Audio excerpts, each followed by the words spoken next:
Hello guys. तो guys आज मैं अभी अपना मोबाइल देख रही थी। इतना अच्छा मूड था मेरा, लेकिन साला मूड को तो रोज़ ख़राब होना ही होता है।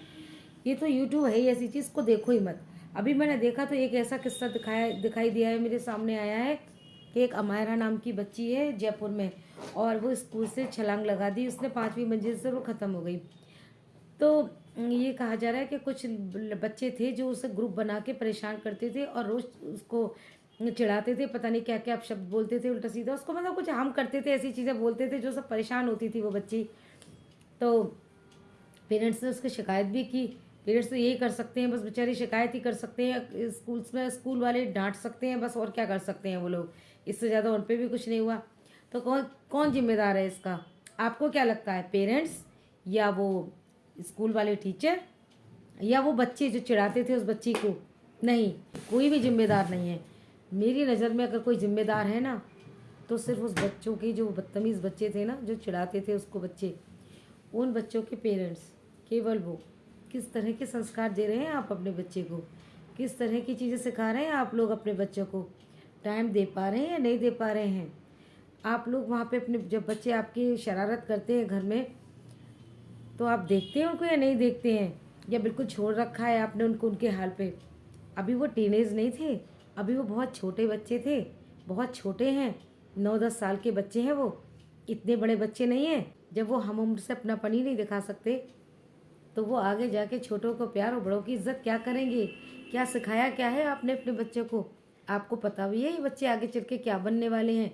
क्रिमिनल ही बनेंगे ये बच्चे, चाहे लड़की हो चाहे लड़का। इन बच्चों में कोई, ये सब बच्चे ही होते हैं, इनको लड़की लड़का करके नहीं आंक सकते हम। कूदने वाली आज बच्ची है, वो हो सकता था कोई बच्चा भी होता। ये लोग इस हद तक ये परेशान कर देते हैं ना बच्चों को, कि बच्चों को ये कदम उठाना ही पड़ता है। बताइए, आप लोग हैं, कितनी कितनी चीज़ें सहन कर लेते हैं, क्या कभी सोचते हैं कि आत्महत्या कर लें? क्या बीतती होगी उन छोटे छोटे मासूम बच्चों पर, जो दूसरे मासूम बच्चे इतने हैवान बन जाते हैं उसी उम्र के, हम उम्र के ही कुछ मासूम इतने हैवान बन चुके हैं कि एक मासूम बच्ची को मरने पर मजबूर कर दिया। या बच्चे को कह लो, किसी को भी कह लो, दोनों की बात कर रही हूँ मैं। क्यों है वो इतने हैवान? वो ग्रुप है, उसमें लड़कियां भी होंगी, उसमें लड़के भी होंगे, जिन्होंने उसको परेशान किया होगा बच्ची को। खाली लड़कों लड़कों का ग्रुप नहीं होगा, या खाली लड़कियों लड़कियों का ग्रुप नहीं होगा, दोनों होंगे। तो क्या शिक्षा दे रहे हैं आप लोग अपने बच्चों को? क्या क्रिमिनल बनाना चाहते हैं? क्या बड़े बड़े स्कूलों में डालने से समझते हैं आप लोग कि आपने अपनी हाथ झाड़ दी और आपकी जिम्मेदारी पूरी हो गई? नहीं, यहाँ से जिम्मेदारियाँ शुरू होती हैं। स्कूल का काम इतना सब कुछ नहीं है, स्कूल वाले इतना सब कुछ नहीं करते हैं। वो लोग तो बस ऐसे नालायक बच्चों से पल्ला झाड़ने के लिए उल्टा उस बच्चे को टॉर्चर कर देंगे जो बच्ची पे बीत रहा है। उसी से कहेंगे बेटा तुम ही शांत हो जाओ, बेटा तुम ही थोड़ा अवॉइड कर दिया करो, इग्नोर मारो इन लोगों के, नालायक है ये। तो ये क्या करेंगे?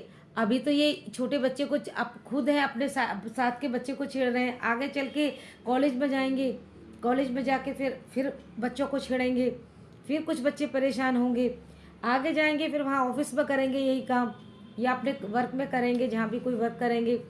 उसके बाद फिर इन लोगों की शादियाँ होंगी, आप अपने लाइफ पार्टनर के साथ यही करने वाले हैं ये लोग। फिर अपने बच्चों को यही शिक्षा देने वाले हैं ये, फिर अपने जैसे ही और 2-4 खड़े कर देंगे इस तरह से। क्या सो पाते हैं आप लोग? क्या नींद आ पाएगी आप लोगों को? उस बच्ची का मर्डर हुआ है, आत्महत्या नहीं की उसने, सुसाइड नहीं किया, उसका मर्डर हुआ है। और मर्डर किया है किसने? उन नालायक बच्चों के पेरेंट्स ने। ठीक है ना? तो अभी भी टाइम है, संभल जाइए आप लोग, वरना ये बच्चे आपको कहीं का छोड़ने वाले नहीं हैं आगे। आप क्रिमिनल्स तैयार कर रहे हैं, चाहे वो लड़कियां हों चाहे वो लड़के हों। जैसे टीचरों के मत्थाफोड़ी करने से अच्छा ये है कि सीधा सीधा इन लोगों से तो कर ही जाएंगी बातें, क्योंकि बहुत ज़रूरी है इन लोगों से तो बात करना और इस विषय में बताना कि यहाँ बच्चे बदतमीज़ हैं, क्या कर रहे हैं क्या नहीं कर रहे, वो तो बताना है ही। लेकिन अपने बच्चों को स्ट्रॉन्ग करो, मेंटली स्ट्रॉन्ग करो इनको, कि ऐसे बच्चों के साथ लड़ना सीखें। बच्चों से कहा जाए कि ये नालायक बच्चे हैं, ये इनका यही काम है, बच्चों इनका यही काम है, ये यहाँ भी नालायकी कर रहे हैं, ये आगे भी नालायकी करेंगे, बड़े होके भी नालायकी करेंगे, नालायक बन के तैयार हो जाएंगे। ठीक है, अगर इनको इसी तरह से छोड़ दिया गया इनके माँ बाप द्वारा। लेकिन तुम एक अच्छे बच्चे हो, क्योंकि वो बच्ची इतनी अच्छी थी, ऑलराउंडर थी, बहुत इंटेलिजेंट थी, और उसका पढ़ाई पढ़ाई पढ़ाई, सिर्फ पढ़ाई पे ही ध्यान रहता था, और उसे खूब प्राइज़ मिलते थे। मतलब एक प्राउड था वो स्कूल की।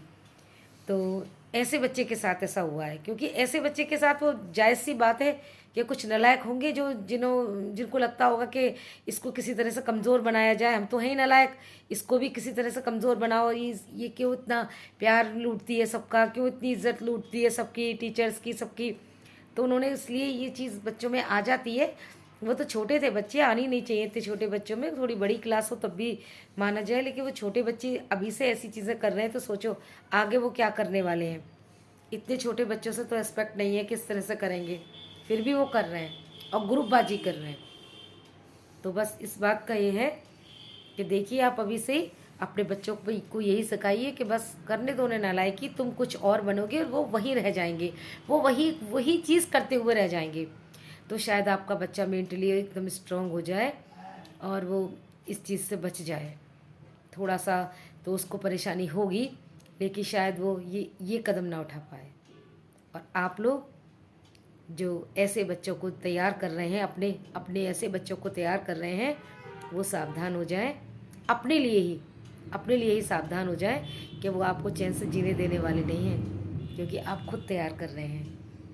जो बो रहे हैं वो काटने के लिए आप खुद तैयार हो जाएंगे। वो तो गया बच्चा जो गए जाना था, लेकिन आप भी कोई सुकून की नींद नहीं सो पाएंगे अब।